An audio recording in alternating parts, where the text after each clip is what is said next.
Now we're going to be talking about the 3 keys to building an enduring brand. We have Amanda Hill, the CEO of Female Forward, is going to be our subject matter expert speaking today, and she truly, truly is.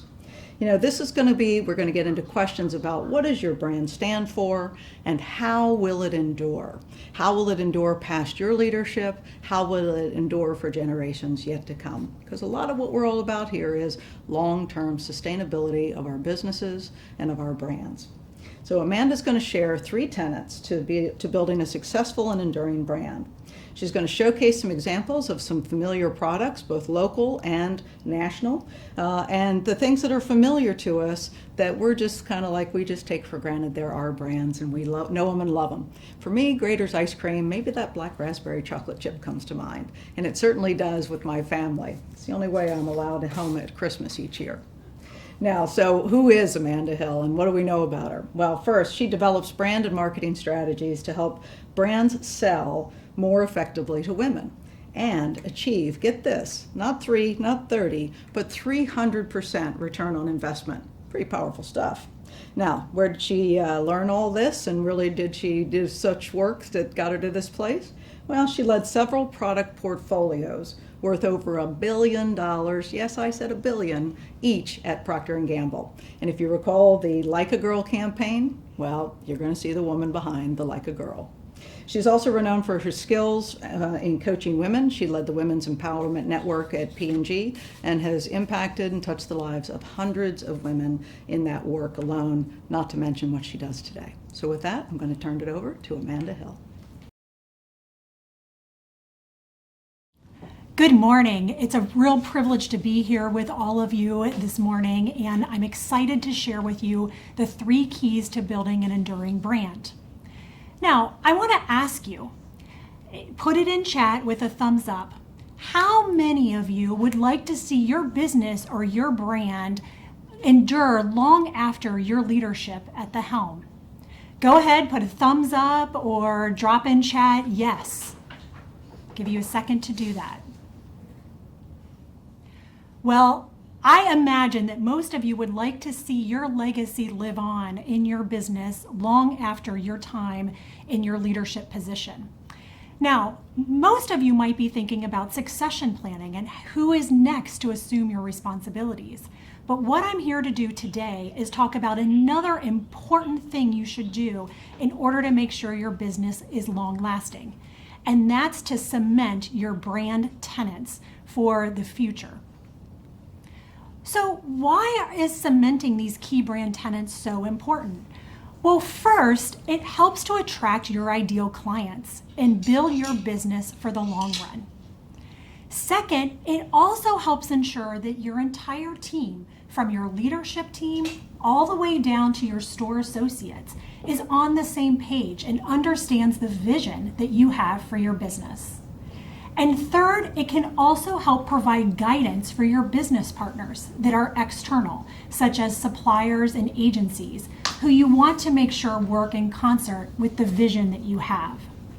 Cementing these 3 key tenets that I'm about to share is critical for building an enduring business.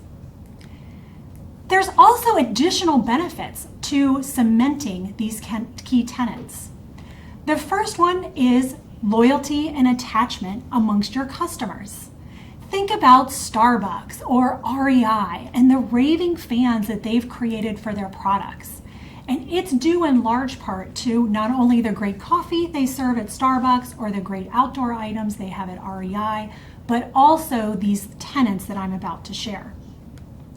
Additionally, when you have a strong brand, you can also command a premium price point. Think about Evian, which is drinking water, and there's a lot of drinking water brands out there, but people are willing to pay more for Evian because of what they stand for.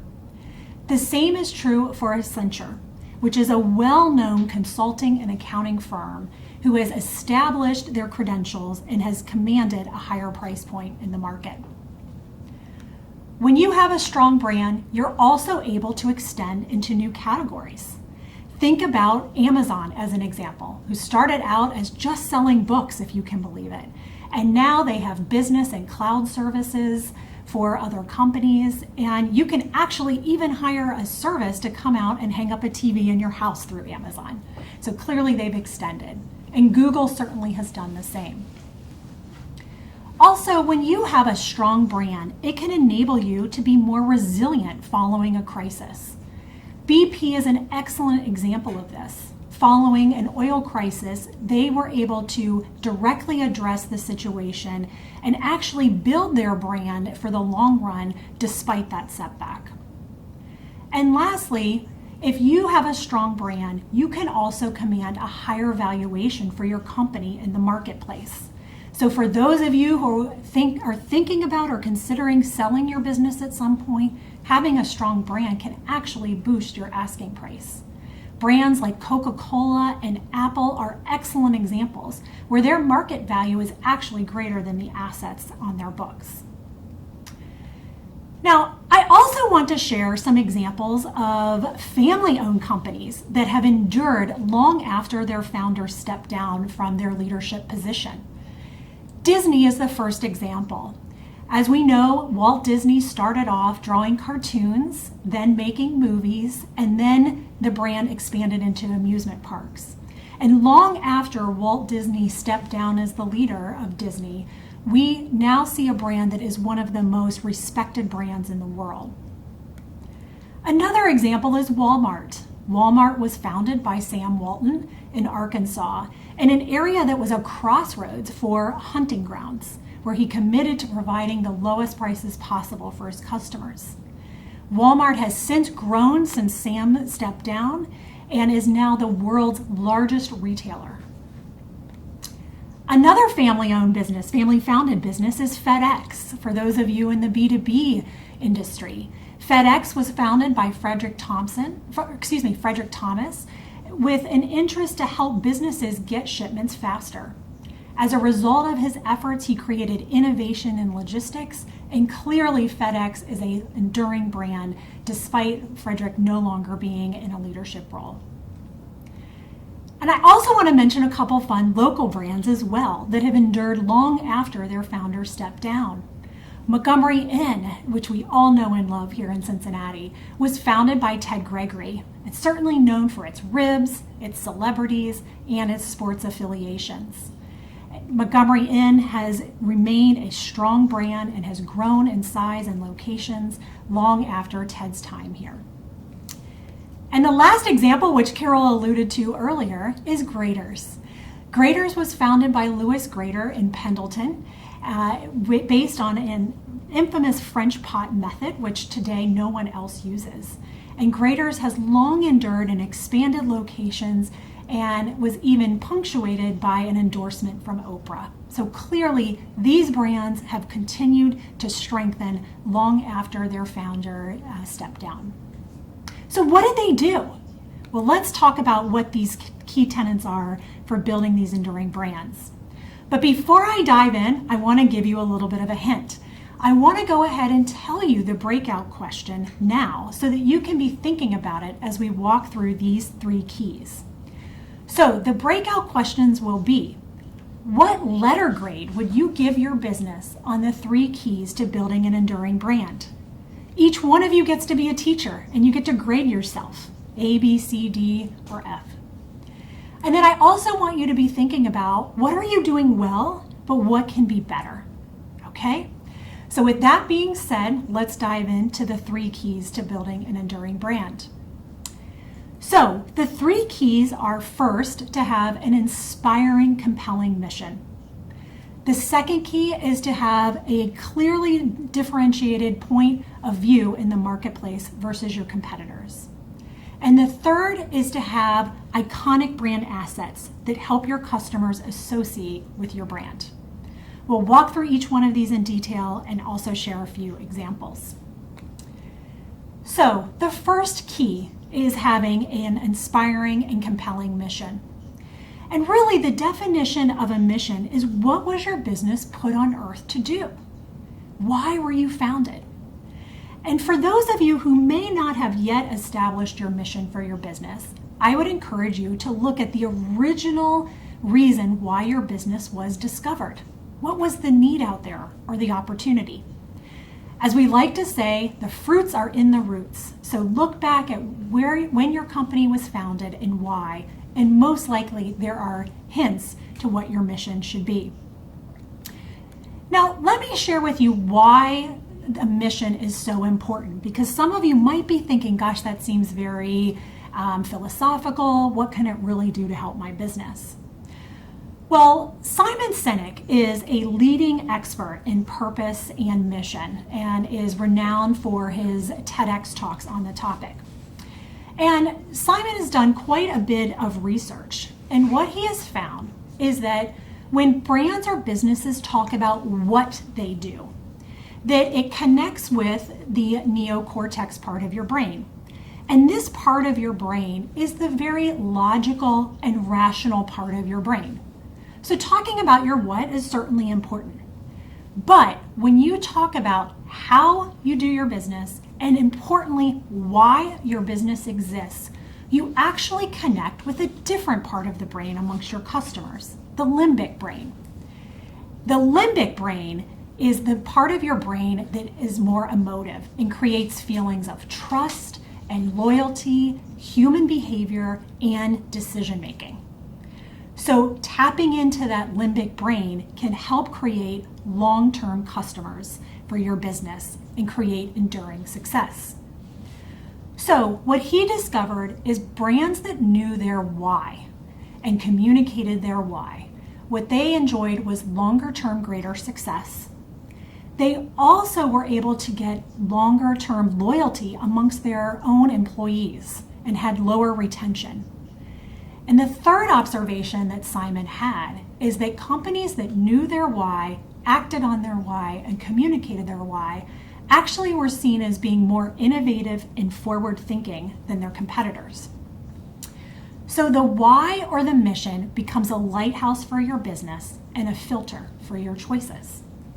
So let's show a few local examples of great missions. So the first example is Trophy Awards. Trophy Awards' mission is to encourage and empower people to celebrate others. What I love about their mission is that it's not about their what, which is high quality awards, but about their why, which is to celebrate and lift up individuals. Another great example is Malink, which is a clean energy company here in Cincinnati. And their mission is to envision clean energy transforming the world by improving our global economy, security, and environment for ourselves, our children, and future generations. What I love about Malink's mission is that it combines their what, which is clean energy, with their why, which is to create a solid future for generations to come. The other thing that I love about Malink is if you go to their website, what you'll see here in the upper right-hand corner is nearly 2/3 of their employees drive a hybrid or electric car. Clearly, they have attracted employees that share a similar mission and value system as Malink. The last example that I want to share on mission is CarStar. Their mission is not just about repairing your car, but about keeping your life moving. I love that they go beyond their what, which is car repair, to talk about why, which is to ensure that your life doesn't miss a beat if you have to have a car repair. So those are some examples of mission, and importantly, hopefully you find them inspiring as well. Now, the second key is to have a compelling point of difference versus your competition. A point of difference, importantly, needs to be something that your customer values. And I would highly encourage that it also be in your customer's language. One of the things I often see is that businesses will share their point of difference, but it's from the business's point of view. And it's important to translate your point of difference into the benefit that it will provide for your customer. I recently was working with a large medical supply company on point of difference, and they would say their point of difference was scale and experience. And then I had them do an exercise where we role played, and I made them pretend to be the customer. And through that dialogue, we transformed their point of difference into benefits that their customers were looking for, which were lower costs and faster response times. So again, make sure your point of difference is in the terms that your customers would value. And again, your point of difference is really what can help you establish long-term significance for your brand. Here are a couple of examples. The first one is Rookwood Pottery. One-of-a-kind luxury experience with ceramic pottery that touches 13 hands from start to finish and are hand glazed. Clearly, the benefit that you take away is that you are getting a customized, one-of-a-kind piece of pottery made just for you. Another example is the Journey Advisory Group, formerly Lang Associates. We're here for you, offering advice and support throughout life's milestones. What I love that Journey does is, unlike their competition, which really communicates financial services at retirement, they talk about being there for you when you graduate from college, you get married, you have children, your children head to college, and of course, retirement as well. So 2 great examples of compelling points of difference. Now, the last key to building an enduring brand is having iconic brand assets. You might be wondering what iconic brand assets are. They are usually sensorial associations that help a customer link immediately to your brand. You can almost see these assets and you don't even need to know the brand name, and yet you'll know the brand. One of the mistakes that I do tend to see with businesses as it relates to iconic assets is that they want to change them often, particularly when a new leader steps into a position, because that new leader wants to leave their thumbprint on the business. The best thing to do is to identify your iconic assets, consistently execute them, and if possible, avoid changing them too much. And why is this important? Because iconic brand assets are really the only strategy that your customer sees. You might have a great strategy on paper, but it's what your customer sees that ultimately matters. So we're going to share a few examples and we're going to have some fun with this. So what we're going to do is I'm going to share an iconic brand asset, and your job is to guess which brand it belongs to. So I want you to put it into chat. So the first example, we'll go ahead and play this. Do you have a fork? Go fish. Gone fishing. It's a sign that means we've locked up and headed off to do something we love. Gone sailing. Gone biking. Gone golfing. Gone climbing. Gone wandering.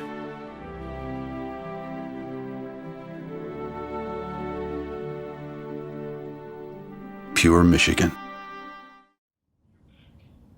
Great.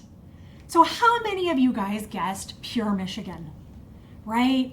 Tim Allen's iconic voice and that melody in the background are identifiable instantly. And what's fun about this spot is obviously we're used to ads that invite us to go to Michigan, and this ad is a fun play on these pandemic times. But again, what I love about the Pure Michigan example is that an iconic asset can be mnemonic or sound-based. Here's the next one, 3471111. Drop into chat what brand this iconic asset belongs to. Great. I figured you guys would get this one right. La Rosa's. La Rosa's has consistently executed this phone number for years. And I don't know about you, but if you're hungry for a pizza, you don't even have to waste time scrolling to other brands to find a phone number to call. Another great example is right here. Go ahead and drop into chat what brand this belongs to. Great. If you guessed Buskin, you are absolutely correct. They're famous smiley cookies.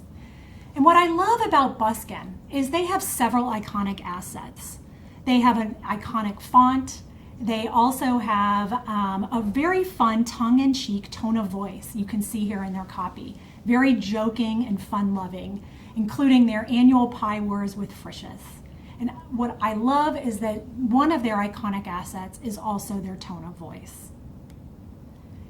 Last example here. Go ahead. We sell the best and service the rest. What business does this belong to?